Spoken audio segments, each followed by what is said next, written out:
नमस्कार, मैं डॉक्टर रवि राय आप सभी दर्शकों का हार्दिक स्वागत करता हूं।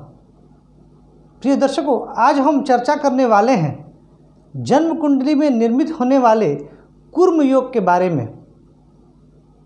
कूर्म का अर्थ कछुआ भी होता है, तो यह योग बड़ा शुभ बताया गया है और शास्त्रों में कहा गया है कि जिसकी जन्म कुंडली में यह योग होता है वह राजा होता है, स्पष्ट तौर पर कह दिया जाता है, अथवा राजा के समान होता है। अब आज के समय में राजा का क्या अर्थ?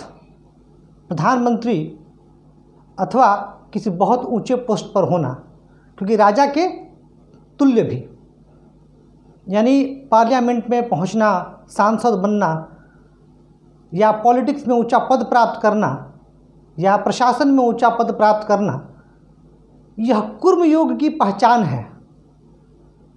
कूर्म योग, इसके अलावा जिस जातक की जन्म कुंडली में यह योग होता है वह महापराक्रमी, लाभ के कई प्रसंग उसके जीवन में आते हैं, यानी धनाढ्य होता है और जीवन के सभी सुखों से युक्त होता है।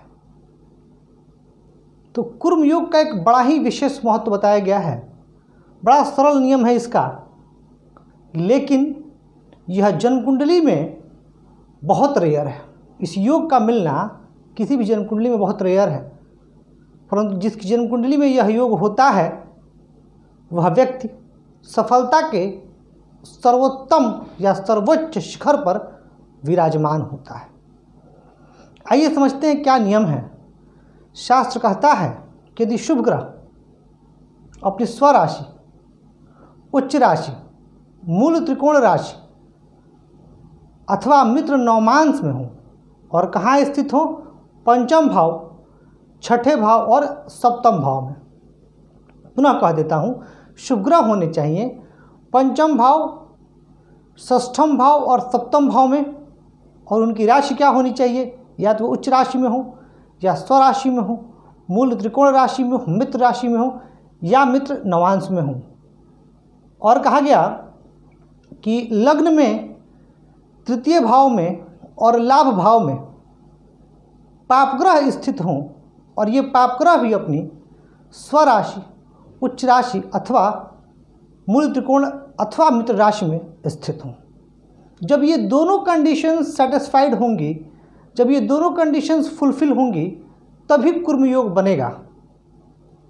अब आइए, यह मैंने उदाहरण के लिए मेष लग्न की जन्म कुंडली ली है और हम मेष लग्न की जन्म कुंडली पर देखते हैं कि यह योग कैसे घटित होता है। तो यहाँ पर जो नियम था कि पहले शुभ ग्रह, तो यहाँ पंचम भाव में गुरु हैं। गुरु किस राशि पे हैं? सूर्य की राशि पे, अर्थात गुरु यहाँ मित्र राशि में है, कंडीशन पूरी। छठे भाव में बुध हैं। बुध किस राशि में है? कन्या राशि में, और यह बुध की उच्च राशि है, यह कंडीशन भी पूरी। अब यहाँ पर शुक्र तुला राशि में है। तुला राशि में शुक्र स्वराशिस्थ भी होते हैं और मूल त्रिकोण के भी होते हैं, तो यानी यह कंडीशन भी पूरी। तो यहाँ आपको समझने में कोई दिक्कत नहीं आएगी। हाँ, एक जगह आपको दिक्कत आ सकती है, कहा गया या मित्र के नवांश में या मित्र नवांश में हो। अब यहाँ भले स्थित हो जाए, जैसे यहाँ गुरु भले स्थित हो जाए, लेकिन नवमांश कुंडली में वो अपने मित्र की राशि पर चले जाएँ तो भी यह योग लगेगा। दूसरा क्या कहा गया? अच्छा, यह भी बताऊँगा कि यह योग इतना महत्वपूर्ण क्यों है और यह इन भावों से ही क्यों बनता है, हम इस पर भी चर्चा करेंगे। यहाँ मंगल लग्न में क्या कहा? पाप ग्रह होना चाहिए, तो यहाँ मेष में मंगल लग्नेश है और लग्न में ही है अपनी स्वराशि में। राहु यहाँ उच्च के हैं मिथुन राशि में, और शनि कहाँ है? कुंभ राशि में, अपनी स्वराशि में। यानी पहला भाव भी, तीसरा भाव भी और एकादश भाव भी, ये तीनों पाप ग्रहों से युक्त हो गया। अब यहाँ पर अगर हम देखें तो ये जो स्थिति बन रही है, यह कूर्म योग का निर्माण कर रही है। और वैसे भी कछुआ को शुभता का प्रतीक माना गया है। देखिए, क्यों कहा गया कि कूर्म योग जिसके जन्म कुंडली में होगा वह जातक सभी सुखों से परिपूर्ण होगा, विद्वान होगा, यशस्वी होगा, उसका नाम होगा, यश होगा। लग्न में जब ग्रह मजबूत होंगे तो व्यक्ति का व्यक्तित्व बलशाली होगा और जब पाप ग्रह होंगे तो व्यक्ति का जो व्यक्तित्व होगा वह रौब वाला होगा, रोबीला होगा, वह दूसरों को डोमिनेट कर पाएगा। एक राजा के लिए, एक शासक के लिए ये बहुत ज़रूरी है कि उसके व्यक्तित्व में आत्मविश्वास हो, उसके व्यक्तित्व में वो चीज़ें हों जिससे लोग उसकी बात माने, उसका सम्मान करें।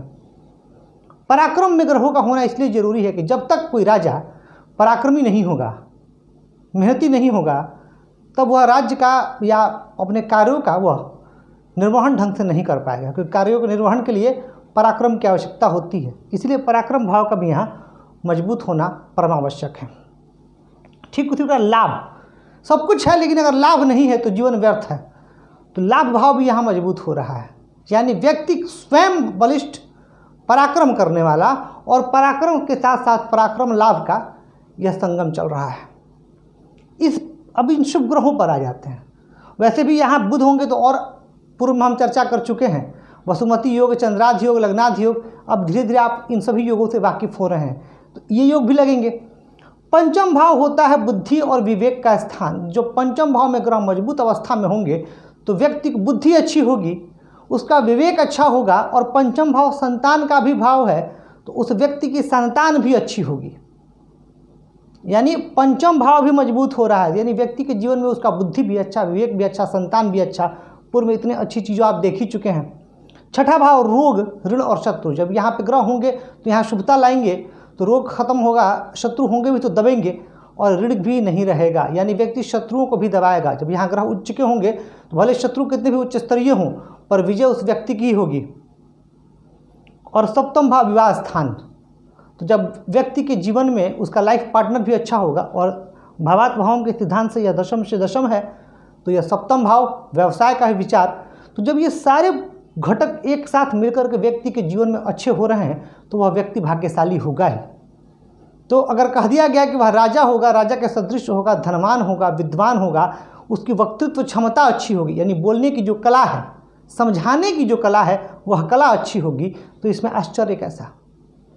तो प्रिय दर्शकों, यह था कुर्म योग। और कुर्म योग के बारे में बहुत कम बात होती है, बहुत कम लोग इसके बारे में जानते हैं। परंतु मेरा इस चैनल का जो उद्देश्य है कि ज्योतिष के जो प्रमुख योग हैं और वैसे योग जिनके बारे में कम लोग जानते हैं, भले बात कम होती हो, पर मैं उन योगों को भी आपके सम्मुख लेके आऊँ और आप जन्म कुंडली देखें। हाँ, कुर्म योग के बारे में एक बात कहूँगा, यह योग बहुत रेयर है, बहुत कम कुंडलियों में पाया जाता है, पर जिसकी भी कुंडली में यह योग पाया जाता है, अच्छा शुद्ध तरीके से एकदम जो सारे कंडीशंस हैं वो कंडीशंस मिलना बहुत मुश्किल है।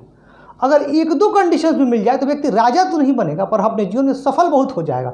जैसे एक बात मान लेते हैं कि यहाँ लग्न में ग्रह अच्छी अवस्था में हो जाए, लाभ में हो जाए, पराक्रम में ना हो, लग्न लाभ में हो गए और इधर पंचम सप्तम में हो गए, तो आंशिक तौर पर पूरा कंडीशन सेटिस्फाइड नहीं होगा तो ये योग नहीं बनेगा, लेकिन आंशिक तौर पर उस व्यक्ति को जीवन में लाभ मिलेगा। तो प्रिय दर्शकों, यह वीडियो आपको कैसा लग रहा है, यह कार्यक्रम कैसा लग रहा है, कमेंट करके बताइए जरूर।